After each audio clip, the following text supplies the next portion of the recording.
Ang sinabi ni Jesus sa kanyang mga disciple, sabi niya, huwag kayong maghusga sa iba.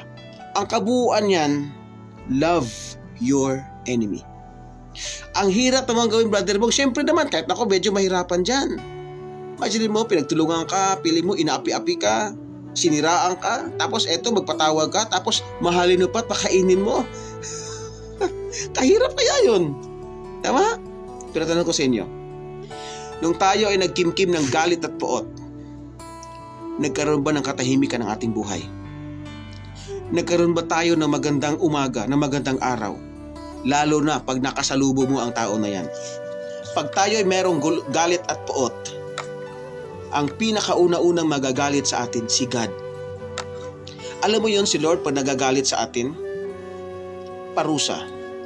Pag ang lahat ng ating mga hatred, bitterness, ipaubayan natin sa Diyos at hingi ng tawad, magkaroon ka na uli ng, alam mo yon, makapag-forgive ka na.